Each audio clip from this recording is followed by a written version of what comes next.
एक गांव में लाला राम नाम का एक सेठ रहता था। वो बहुत ही कंजूस था, लेकिन उसके शौक बहुत बड़े बड़े थे। उसका एक सबसे बड़ा शौक था कि वो एक बहुत बड़ा महल बनाए, जिससे कि उसके इलाके में उसकी इज्जत और बड़ी हो जाए। इसके लिए उसने अपने पास काफी पैसे इकट्ठा करना शुरू कर दिया और साथ ही महल बनाने के लिए एक अच्छे कारीगर और ठेकेदार को ढूंढना भी शुरू कर दिया।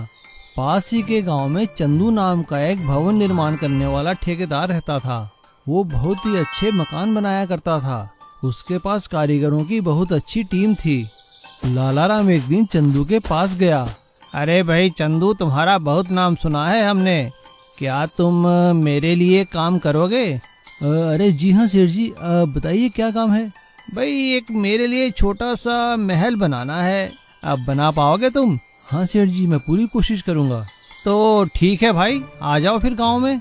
सेठ लाला राम चंदू को मकान बनाने की पेशगी देकर अपने घर वापस चले जाते हैं।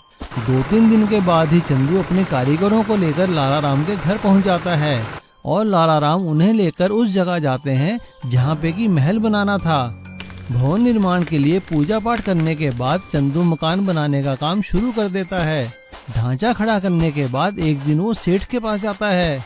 अरे चंदू, आओ आओ, कैसे आना हुआ? सेठ जी, महल का ढांचा खड़ा हो गया है। आप कह रहे थे ना वो बेशकीमती पत्थर लगाने के लिए, तो वो पत्थर दे दीजिए ताकि मैं पत्थर लगाने का काम शुरू कर सकूं। सेठ लाला राम अपने नौकर श्यामू को आवाज लगाकर कहते हैं, अरे श्यामू, उन्हें वो पत्थर तो दे दो। सेठ लाला राम का नौकर श्यामू सारे के सारे कीमती पत्थर लेकर महल वाली साइड पर पहुंच जाता है और वो सारे पत्थर चंदू और उसके कारीगरों के सुपुर्द कर देता है। लेकिन अगले दिन सुबह जब वो लोग वहाँ आते हैं तो देखकर हैरान हो जाते हैं, क्योंकि वहाँ से सारे पत्थर चोरी हो गए थे। चंदू भागता हुआ जाकर सेठ लाला राम को सारी बात बताता है। चंदू की बात सुनकर सेठ लाला राम गुस्सा हो जाता है और उससे कहता है, देखो चंदू, मैं कुछ नहीं जानता, मैंने पत्थर तुम्हें दिए थे, अब तुम्हें ही पत्थर लाने पड़ेंगे। तुम कहीं से भी पत्थर लाओ और मेरे महल का काम खत्म करो। चंदू वहाँ से मायूस होकर चला जाता है और सोचते सोचते वो कब जंगल में पहुँच जाता है उसे पता भी नहीं चला। लेकिन जंगल के बीचों बीच चंदू हैरान रह जाता है कि एक पेड़ के अंदर से रोशनी आ रही थी। चंदू जब उस पेड़ के पास जाकर देखता है तो और भी हैरान होता है, क्योंकि वो सारे बेशकीमती पत्थर उसी पेड़ के अंदर छुपा कर रखे थे और वहाँ 2 आदमी बैठकर बात कर रहे थे। अरे श्यामू, हमारे सेठ जी तो बड़े चालू निकले, अपने पत्थर खुद ही चोरी करवा दिए और इल्जाम बेचारे चंदू ठेकेदार पे डाल दिया ताकि सारा काम मुफ्त में हो जाए। अब चंदू को सारा माजरा समझ आ गया था। श्यामू और उसके साथी की पिटाई करता है और सारे पत्थर ले जाकर वापस महल में रख देता है। सारे पत्थर महल वाली जगह रखवाने के बाद चंदू श्यामू को लेकर लाला राम के घर पहुंचता है। लाला राम उन दोनों को देखकर हैरान रह जाता है। तब चंदू उससे कहता है, सेठ जी, मुझे आपकी सारी करतूत का पता चल गया है। अब आपको मुझे डबल पैसे देने होंगे, वरना मैं आपकी सच्चाई सारे गांव वालों को बता दूंगा और आपकी बहुत बदनामी होगी। और इस तरह सेठ लाला राम की चालाकी उन पे ही भारी पड़ जाती है और वो चंदू को डबल पैसे देते हैं। लेकिन चंदू उनका महल बहुत अच्छे से बनाता है और साथ ही सेठ लाला राम को भी एक सबक मिल जाता है कि कभी किसी के साथ बेईमानी नहीं करनी चाहिए। अमीर भाई और गरीब भाई। एक गांव में सुशीला नाम की एक औरत रहती थी। उसके 2 बेटे थे, कमल और विमल। सुशीला के पति का देहांत हो चुका था। सुशीला अपने घर में कपड़े सिलाई करके अपने दोनों बेटों का पालन पोषण करती थी। कमल बड़ा बेटा था और विमल छोटा। कमल पढ़ाई लिखाई में काफी होशियार था। विमल का दिमाग वैसे तो पढ़ाई लिखाई में नहीं लगता था, लेकिन वो शंकर भाई की गैराज में मोटर मैकेनिकी का काम सीखता था। दिमाग तेज होने के कारण वो जल्द ही एक अच्छा मोटर मैकेनिक बन गया। और इधर कमल पढ़ाई लिखाई में काफी आगे बढ़ गया था। अब उसे उच्च शिक्षा के लिए बड़े शहर जाना था। उसने अपनी माँ से कहा, माँ, मेरी यहाँ की शिक्षा खत्म हो चुकी है, अब मुझे आगे पढ़ाई के लिए शहर जाना होगा। कमल की बात सुनकर सुशीला कहती है, मगर बेटा, इसमें तो बहुत पैसे लगेंगे। तू तो हमारे हालात जानता है ना, इससे अच्छा तो कोई नौकरी ढूंढ ले, वो ज्यादा सही रहेगा। लेकिन तभी विमल वहाँ आ जाता है और वो माँ और कमल से कहता है, माँ, अगर भैया पढ़ना चाहते हैं तो इन्हें पढ़ने दीजिए, खर्चा मैं उठा लूंगा, मैं और मेहनत करूंगा। विमल की बात सुनकर कमल विमल को गले से लगा लेता है। कमल शहर जाने की तैयारी करता है। कमल शहर में एक बहुत बड़े कॉलेज में एडमिशन ले लेता है और खूब मेहनत से पढ़ाई करता है। पढ़ाई लिखाई खत्म होने के बाद कमल एक बहुत बड़ी कंपनी में ऑफिसर बन जाता है और इधर विमल अपनी माँ के साथ गांव में ही रहता है और कमल का इंतजार करता है।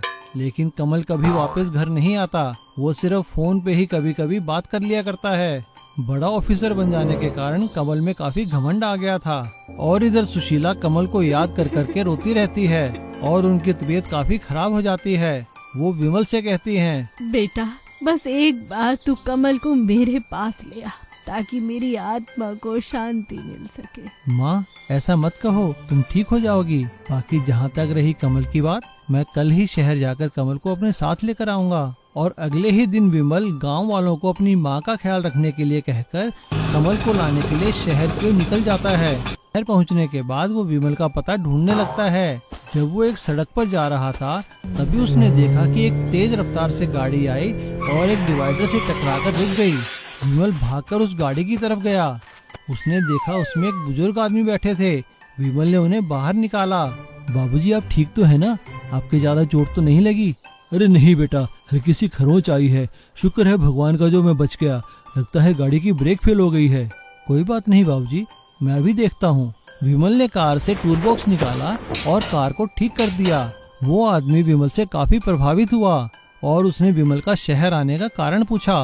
विमल ने उसे सारी बात बताई तो उस आदमी ने विमल को अपने साथ आने के लिए कहा और वो विमल को अपने साथ एक बहुत बड़ी कंपनी के ऑफिस में ले आया। वो उस कंपनी के मालिक थे। थोड़ी ही देर बाद कमल ऑफिस में आता है। सर आपने मुझे बुलाया? अरे भाई तुमने हमें बताया ही नहीं कि तुम्हारी माँ और तुम्हारा छोटा भाई भी है।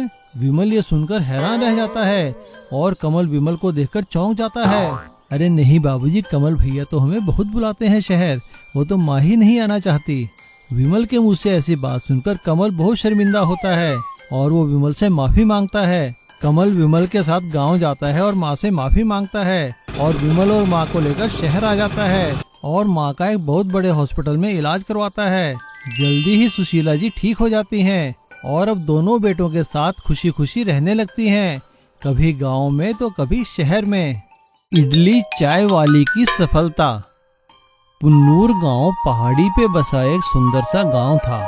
वहाँ पे लता अपने पति श्याम के साथ अपने बच्चे के साथ रहा करती थी। श्याम पुन्नूर में चाय बनाने वाली फैक्ट्री में काम किया करता था। वो बहुत ही मेहनती था। फैक्ट्री के प्रबंधक उसकी हमेशा तारीफ किया करते थे और साथ ही तारीफ किया करते थे लता के हाथ की बनाई इडली की। भाई श्याम लंच का टाइम हो गया है, अपना टिफिन तो खोलो भाई, हमें तो इंतजार है लता जी की बनाई हुई इडली खाने का। जी सर अभी खोलता हूँ। आज तो लता ने आपके लिए 2 इडली स्पेशल भेजी हैं। हाँ भाई ठीक है, लता का हमारी ओर से धन्यवाद कहना। और सभी लोग मिलकर लंच करने लगते हैं। सब कुछ सही चल रहा था लेकिन भाग्य को कुछ और ही मंजूर था। एक दिन अचानक फैक्ट्री में काम करते हुए श्याम के दोनों हाथ मशीन की चपेट में आ जाते हैं और उसके दोनों बाजू काटने पड़ते हैं। हॉस्पिटल से घर आने के बाद वो बहुत मायूस हो जाता है क्योंकि अब वो मजबूरी में फैक्ट्री में काम नहीं कर सकता था। फैक्ट्री उसे उचित मुआवजा भी देती है लेकिन भला वो पैसा कितने दिन चलता। मुआवजे का पैसा खत्म होने की स्थिति में अब लता के सामने घर चलाने की जिम्मेदारी थी क्योंकि श्याम हाथ न होने के कारण कोई काम नहीं कर सकता था। उसने मायूस होकर लता से कहा, लता मैं बहुत शर्मिंदा हूँ, मैं तुम लोगों के लिए कुछ नहीं कर पाऊंगा, इससे अच्छा तो भगवान मुझे मौत ही दे देता। श्याम की बात सुनकर लता ने कहा, अजी आप ऐसा क्यों कहते हैं? आप हिम्मत मत हारिए, आपका हमारे साथ होना ही काफी है। चलिए उठिए, मैं आपको गर्मा गर्म इडली खिलाती हूँ। और ऐसा कहने के बाद लता श्याम को गर्मा गर्म इडली खिलाने लगती है। तभी उन लोगों के घर के बाहर एक गाड़ी आकर रुकती है। वो दोनों हैरान रह जाते हैं क्योंकि फैक्ट्री के प्रबंधक उनके घर आए थे। वो घर के अंदर आते ही कहते हैं, भाई वाह कितनी अच्छी खुशबू आ रही है। भाई लता जी हमें तो आपके यहाँ की इडलियाँ खींच लाई यहाँ पर।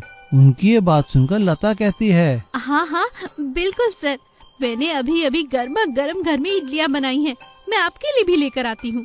ऐसा कहकर लता उनके लिए इडलियों भरी प्लेट लेकर आती है।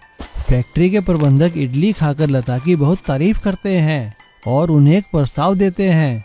श्याम, लता, श्याम के साथ जो कुछ हुआ उसका कंपनी को बहुत अफसोस है। इसके लिए कंपनी आपको एक ऑफर दे रही है। कंपनी चाहती है कि फैक्ट्री की कैंटीन लता जी चलाएं और अपने हाथों का बना स्वादिष्ट और पौष्टिक खाना सारे मजदूरों को खिलाएं। और हाँ श्याम, तुम वहाँ बैठे बैठे काम की निगरानी भी कर सकते हो। इसके लिए कंपनी तुम्हें अलग से पैसा देगी। फैक्ट्री के प्रबंधक की बात सुनकर दोनों खुश हो जाते हैं और फैक्ट्री की कैंटीन में काम करने के लिए हामी भर देते हैं।